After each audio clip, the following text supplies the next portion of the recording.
আসসালামু আলাইকুম। আশা করি সবাই ভালো আছেন। আজকে আরেকটা নতুন ভিডিও নিয়ে আপনাদের সামনে হাজির হলাম।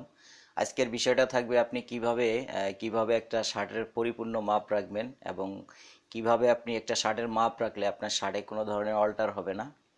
আর সেই বিষয় নিয়ে আমরা আসলে বিস্তারিত আলোচনা করব আজকে। আর ভিডিওটা না টেনে সম্পূর্ণ দেখতে থাকুন, তাইলে হয়তো আপনাদের বুঝতে অনেক সুবিধা হবে এবং আপনাদের উপকারে আসবে। আর আরেকটা জিনিস হয়তো ভাবতেছেন আমি কেন এই গরমের দিনে শার্টের কলারের বোতাম লাগাইছি, সে বিষয়ে ব্যাখ্যা করব আমি কেন আজকে শার্টের কলারের বোতামটা লাগাই বসছি ভিডিও করার জন্য। তো তার আগে বলে নেই, আপনি যদি আমাদের চ্যানেলে নতুন হয়ে থাকেন তো অবশ্যই সাবস্ক্রাইব করবেন। আর আপনি যদি অলরেডি সাবস্ক্রাইব করে থাকেন তো আপনাকে অসংখ্য ধন্যবাদ। আচ্ছা, একটা শার্টের মাপ নেওয়ার দুইটা ওয়ে আছে। একটা হলো সেটা হলো শরীর থেকে, একটা মানুষের শরীর থেকে, আর একটা হলো শার্টের থেকে। আচ্ছা, দুইটা ওয়েই আমি বিস্তারিত আপনাদেরকে বলবো। তো দুইটার মধ্যে আমরা প্রথমে হলো গায়ের থেকে কিভাবে মাপ নিতে হয় সেই বিষয়টা, এবং কয়টা মাপ রাখলে আপনি হলো পরবর্তীতে আপনি যখন কাটিং করবেন, কাটিং করার সময় আপনার কোনো ধরনের প্রবলেম হবে না। তো শুরুতেই আমরা শুরু করি যে একটা শার্টের প্রথমে যে মাপটা নেবেন সেটা হলো শার্টের হলো লং এর মাপটা নিতে হবে আপনাকে। এবং লং এর মাপটা যে আপনি নেবেন সেই মাপটা যখন আপনি লং এর মাপ নেবেন সেটাকে কাস্টমারকে অবশ্যই জিজ্ঞেস করবেন, কারণ এই রুচিটা সম্পূর্ণই কাস্টমারের উপরে নির্ভর করে। তো কাস্টমারের কাছে যখন আপনি জিজ্ঞেস করে নেবেন যে ভাই কতটুকু লং দেব, সেক্ষেত্রে কিন্তু আপনার নেক্সটে কিন্তু আপনার জন্য কোনো ধরনের কমপ্লেইন থাকবে না। তো সেটা যখন হয়ে যাওয়ার পর তারপরে আপনার হলো তাকে জিজ্ঞেস করবেন যে ভাই আপনি যে যদি সে গায়ে যদি গেঞ্জি পরে আসে তাহলে তো তার শার্টের কোনো মাপ নেই। যদি সে শার্ট পরে আসে, এরকম যদি একটা শার্ট পরে আসে, তাকে জিজ্ঞেস করতে হবে যে ভাই আপনি যে শার্টটা পরে আসছেন এটা লুজ কি ঠিক আছে কিনা, বা এটার যেরকম লুজ আছে ঠিক এরকম লুজেই আপনাকে শার্ট তৈরি করে দেবো কিনা। যেহেতু এটা অর্ডারই, অবশ্যই কাস্টমারের গুরুত্ব মানে কাস্টমারের চাহিদাই আপনাকে গুরুত্ব দিতে হবে। আপনার এখানে কোনো চাহিদা বা কোনো রকমের রুচি নাই, আপনার কোনো রুচি নাই। যদি আপনি মানে কাস্টমারের রুচির উপরে আপনার রুচি ডিপেন্ড করবে। আচ্ছা গেল, যদি কাস্টমার বলে না ভাই আমার গায়ে যে শার্টটা আছে সেই শার্টটাই আমার জন্য পারফেক্ট আছে, আমাকে এই মাপে করে দেবেন। আচ্ছা, সেই ক্ষেত্রে তখন হলো শুধু বডির মাপটা রাখবেন। তার তার বডির মাপটা রেখে তার হলো সামনা পাটের যে পাশে প্লেট থাকে, মানে ঘাট প্লেট যেটা যে পাশে থাকে সেই পাশ থেকে এই আপনার হলো তিনটা মাপ রাখতে হবে। মনে রাখবেন অনেকে হলো দুইটা মাপ রাখে। বিশেষ করে আমি অনেকে দেখি যে গায়ের মাপ রাখলে শুধু বডির মাপটা রাখে আর হলো পেটের মাপটা রাখে, বাস হিপের মাপটা তারা রাখে না। এটা কিন্তু রং। কারণ হলো এমনও মানুষ আছে বডির চাইতে তার হিপ অনেক বেশি, অনেক বেশি। সেক্ষেত্রে আপনি কি করবেন, আপনি তারা হলো শার্টগুলো কাটে কিভাবে, তারা হলো বডির যে মাপ থাকে ওই মাপটাই হলো হিপে দেয়। এমনও মানুষ আছে যার বডির চাইতে হিপে কম, আবার এমনও মানুষ আছে বডির চাইতে হিপ বেশি। সেই ক্ষেত্রে কিন্তু আপনি অবশ্যই বিপদের সম্মুখীন হবেন। তখন হলো আপনার এটা কিন্তু একুরেট একটা মাপ হলো না। ঠিক আছে, আপনার একুরেট মাপ নিতে গেলে আপনাকে যদি তার বডির থেকে মাপ নেন তাহলে প্রথমে নিতে হবে তার এই বডির মাপটা, তারপরে পেটের মাপটা কোথায় হবে, পেটের মাপটা অবশ্যই তার নাভি বরাবর হবে। এটাই হলো পেটের মাপ। ঠিক আছে, শার্টের ক্ষেত্রে নাভি বরাবর হলো পেটের মাপ। তারপর হলো হিপের মাপটা নিতে হবে। আচ্ছা, এই তিনটা মাপ যখন নেওয়ার পরে তারপরে তারপরে তার শোল্ডারের মাপটা নেবেন।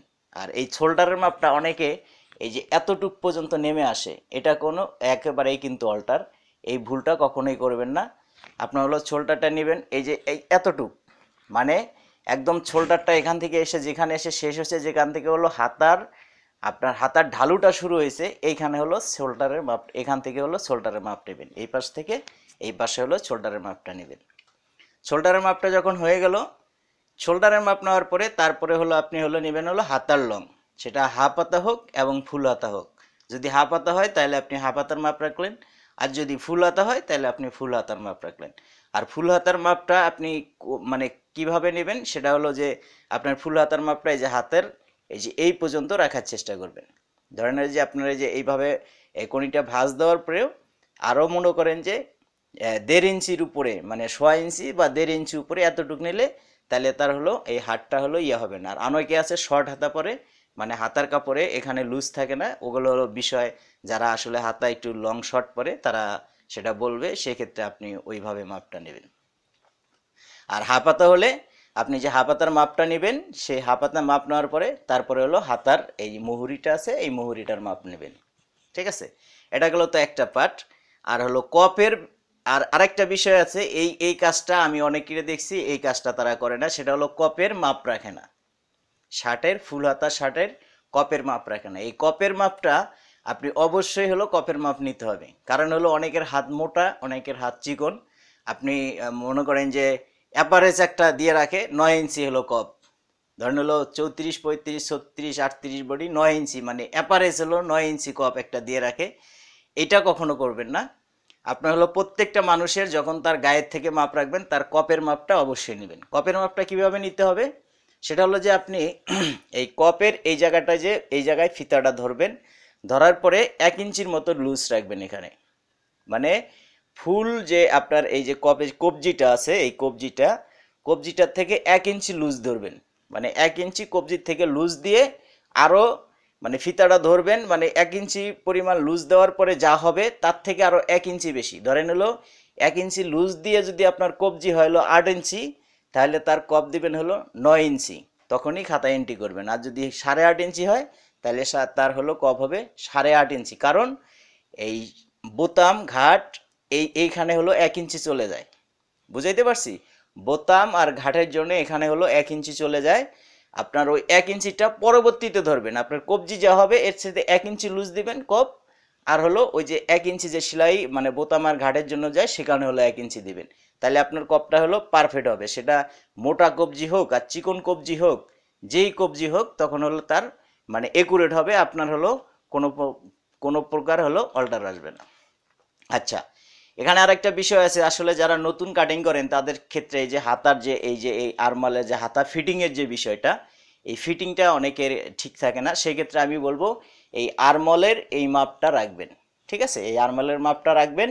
আরমলের মাপটা রাখবেন কিভাবে, মানে আপনি হলো যে ফিতাটা ধরে তাকে বলবেন যে ভাই দেখেন হাতার যে আরমলের যে লুজটা দিছি, এই হাতার কি এতটুকু লুজ দেবো কিনা, এতটুকু ছেলে, তাহলে প্রত্যেকটা আপনি হলো এই শোল্ডারের এখান থেকে আপনার হলো 6 ইঞ্চি বা 5, 5.5, 6 ইঞ্চি, এই যে আর্মর যেটাকে বলে আর কি, একদম এই জায়গাটায়, মানে যে জায়গাটা হলো মাংসপেশিটা থাকে, ওইখানে হলো ফিতা ধরবেন।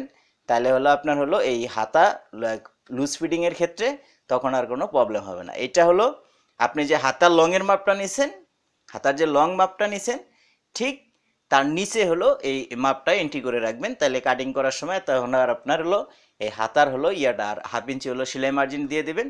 তাহলে আপনার শার্ট কাটিং করার সময় আর কোনো সমস্যা হবে না। আচ্ছা, এরপরে হলো আপনার হলো এই যে গলা। এখন হলো আসি আমি কেন এই যে মানে আজকে মানে করছি, আসলে এই দেখেন গলাটা আপনার হলো যখন গলার মাপটা নেবেন, এই গলার মাপটা আপনি এভাবে যে মানে ফিতাটা ঘুরায় নিয়ে আসবেন, আসার পরে ভিতরে এরকম হলো প্রত্যেকটাই 1/2 ইঞ্চি হলো লুজ দিতে হবে। মানে মাপের সময় হলো 1/2 ইঞ্চি, এরকম যেন একটা আঙ্গুল ঢোকে হাতের ভিতরে। তাহলে হলো আপনার হলো সে যদি টাই পরে, সে যদি টাই পরে তাহলে দেখেন, সে যদি টাই পরে নো প্রবলেম। এই যে আমি যে শার্টটা গায়ে দিয়েছি, দেখেন এখানে হলো এটা যখন আপনার এরকম যখন ক্লিয়ার আসবে, এরকম যখন ক্লিয়ার আসবে কলার লাগানোর পরে, সে বোতাম লাগানোর পরে, সেটা যে বডিরই শার্ট হোক, তখন মনে করবেন যে আপনার শার্টটা 100% পারফেক্ট হয়েছে। এর আগে কখনো পারফেক্ট হওয়ার কোনো সুযোগ নাই। কারণ হলো এই যে দেখেন, এই যে বডিটার এখানে যে আমরা যে ইয়াটা দিছি, দেখেন একটা মানুষ সে হলো কোট পরে বা টাই পরে, সে অলরেডি সে হয়তো কোনো মিডিয়ায় কাজ করে বা সে কোনো সেলিব্রিটি, অল টাইম সে পড়তেই পারে। তখন যদি এই জায়গাটায় যদি ঘোষ থাকে, এই জায়গাটায় যদি ঘোষ থাকে, মানে কত বিশ্রী বোঝা মানে লাগবে সেটা তো বুঝতে পারছেন। তো এই জন্য হলো কলারটার মাপ নেওয়ার সময় সে যে ব্যক্তি হোক, সে কি করে কি করে না সেটা আপনার জানার কোনো প্রয়োজন নেই। সে টাই ব্যবহার করবে কি করবে না সেটা আপনার জানার দরকার নাই, কারণ আপনার কাজটা করতে হবে 100% কোয়ালিটিফুল। এই জন্য হলো মাপ নেওয়ার সময় আপনার এই জিনিসটা করতে হবে। আচ্ছা, এই কলারের যখন মাপটা হয়ে গেল, হওয়ার পরে অবশ্যই তাকে জিজ্ঞেস করবেন ভাই এই যে শার্টের কলারের এই পয়েন্টটা মানে কতটুক দেব, সেটা কাস্টমারের রুচি। কারণ হলো কাস্টমার অনেকে বেশি পরে অনেকে কম পরে, সেটা হলো তার ব্যক্তিগত রুচি। অবশ্যই আপনি এই কলারের পয়েন্টটা অবশ্যই বলবেন যে ভাই কতটুক দেবো, এবং এটা খাতায় এন্ট্রি করে রাখবেন এই কলারের এই কলার পয়েন্টটা। আর আরেকটা বিষয়, কপ কপের কয় ইঞ্চি চওড়া কপ হবে সেটাও এন্ট্রি করে রাখবেন। যখন আপনি সিরিয়ালে লিখতে যাবেন ফুল চাইনিজ, তারপরে মানে লিখবেন যে আপনি হয়তো ফুল শার্টের মাপ নিলেন, ফুল চাইনিজ চাইনিজ হবে, তারপর প্লেটটা কি হবে, এরকম কি সেলাই প্লেট হবে বা ইয়া প্লেট ইন প্লেট হবে না ফোল্ডিং হবে, সেটা আপনার লিখতে হবে। ঠিক আছে, তার আপনার কলার পয়েন্টটা লিখতে হবে, কপের পয়েন্টটা লিখতে হবে। এভাবে যদি আপনি মাপ নেন তাহলে হলো আপনার শার্টে আপনি মাপটা এন্ট্রি করার পরে আপনি যখন কাটিং করবেন আপনার কোনো ধরনের সমস্যা হওয়ার কোনো সুযোগ নাই, মানে আপনার কাজটা পারফেক্ট আপনি করতে পারতেছেন। আচ্ছা, সেকেন্ড হলো যে সে যদি মানে তার যদি শার্টের থেকে আপনি তার যদি গায়ে শার্ট থাকে সেই অনুপাতে যদি লুজ দিতে বলে, সেটা তো আপনি এই প্লেট থেকে এখানে মাপটা ধরবেন। এই মাপটা ধরার পরে এই সেলাইয়ের এখানে এই মাপটা ধরার পরে আপনার যেটা হবে, হুম, এই সেলাইয়ের এখানে এই মাপটা ধরার পরে আপনার যেটা হবে সেটা হলো যে ওখান থেকে হলো হাফ ইঞ্চি আরও, মানে আপনি খাতায় লিখে রাখবেন এই পাটটা আসলে হলো 10 ইঞ্চি, আপনার কাটিং করার সময় 10.5 ইঞ্চি কাটিং করতে হবে, তাইলে ওই হাফ ইঞ্চি সেলাইয়ে চলে যাবে। তাইলে আপনার আর এই লুজের ক্ষেত্রেও এই অল্টারটা হবে না, এবং সেটা হলো অবশ্যই 3টা জায়গায় নিতে হবে। এই আপনার হলো বডিতে, পেটে এবং হিপে, এই 3 জায়গার মাপটা আপনার রাখতে হবে। আর সে যদি গেঞ্জি পরে থাকে, যদি তার বডি অনুপাতে তার ইয়ে দিতে হবে। এক্ষেত্রে যদি সে বডি ফিটিং শার্ট পরে, এক কথায় ফিটিং শার্ট, একদম বডি ফিটিং শার্ট পরে, তার ক্ষেত্রে হলো লুজ দিবেন 1 ইঞ্চি। ঠিক আছে, আর যে হলো লুজ ফিটিং পরে তাকে দিবেন হলো 1.5 ইঞ্চি। এক পাটের কথা বলতেছি, এক পাটে 1.5 ইঞ্চি। ঠিক আছে, আর যাকে হলো যারা মানে একটু আরও বেশি লুজ পরে তাদেরকে দিবেন 1.5 ইঞ্চি, যারা একেবারেই লুজ পরে তাদেরকে দিবেন 2 ইঞ্চি। আর এই 1 ইঞ্চি 2 ইঞ্চি লুজ কিভাবে শার্টে দিতে হয় এই বিষয়ে যদি আপনার মানে ধারণা না থাকে, তাহলে আমাদের আমাদের শার্ট কাটিং ভিডিওগুলো দেখবেন, যে 1 ইঞ্চি 2 ইঞ্চি লুজ মানে শার্টের লুজটা কিভাবে 1 ইঞ্চি বা 2 ইঞ্চি হয়, সেটা আপনি ওখান থেকে দেখলে একদম ক্লিয়ার হয়ে যাবেন। আচ্ছা, আশা করি আশা করি আপনারা বুঝতে পারছেন আসলে শার্টের মাপ কিভাবে নিতে হবে। হুম, আর আরেকটা বিষয় হলো যে আপনি যখন হলো শার্টের থেকে শার্টের মাপ নেবেন, শার্টের থেকে যখন আপনি শার্টের মাপ নেবেন, তখন একটা বিষয় আসে যে ভাই আমি যদি শার্টের থেকে মাপ নেই তাহলে বডির মাপ কিভাবে পাবো, তাহলে মহড়া কিভাবে কাটবো। আচ্ছা, এটা খুবই একটা মানে খুবই গুরুত্বপূর্ণ বিষয় কিন্তু এটা। আচ্ছা, এই ক্ষেত্রে আপনার হলো যে আপনার হলো শার্টের এই যে শার্টটার মাপ রাখবেন আপনি, ওটার বডিটা কিভাবে বের করবেন আমি সহজ একটা সূত্র আপনাকে বলে দেই, যে আপনার মোহরায় কোনো অল্টার আসবে না, আর মোহরা যদি অল্টার না হয় তাহলে আপনার আর কোথাও অল্টার আসবে না। সেটা হলো যে এই যে এইখানে এই যে মানে ঠিক এই সেলাইয়ের এই যে এখান থেকে এই যে কাপড়টা আমরা যে হাতার যে ঢালুটা দেই, মানে এখান থেকে যে হাতার ঢালুটা দেই মানে 3 ইঞ্চি 3.5 ইঞ্চি বা 4 ইঞ্চি, আপনি হলো ওই শার্টটা ওইভাবে টেবিলের উপরে রেখে সুন্দর করে ওই সোজা বরাবর, মানে যেখান থেকে সেলাইটা শুরু, মানে আপনার হলো নিচের থেকে যে সেলাইটা শুরু ওই বরাবর হলো সেলাইটা এইভাবে ডবল পাটে ধরবেন, ফিতা দিয়ে মাপ দেন। এখানে যদি আপনার 8 ইঞ্চি আসে, এখানে যদি 8 ইঞ্চি আসে তাহলে আপনাকে বুঝতে হবে যে এটা হলো 8 ইঞ্চি যদি আসে, তাহলে আপনি যে সিস্টেমে কাটেন হাতাটা, ধরেন হলো মানে 32 ইঞ্চি বডিতে, মানে 34 ইঞ্চি 8.5 ইঞ্চি, মানে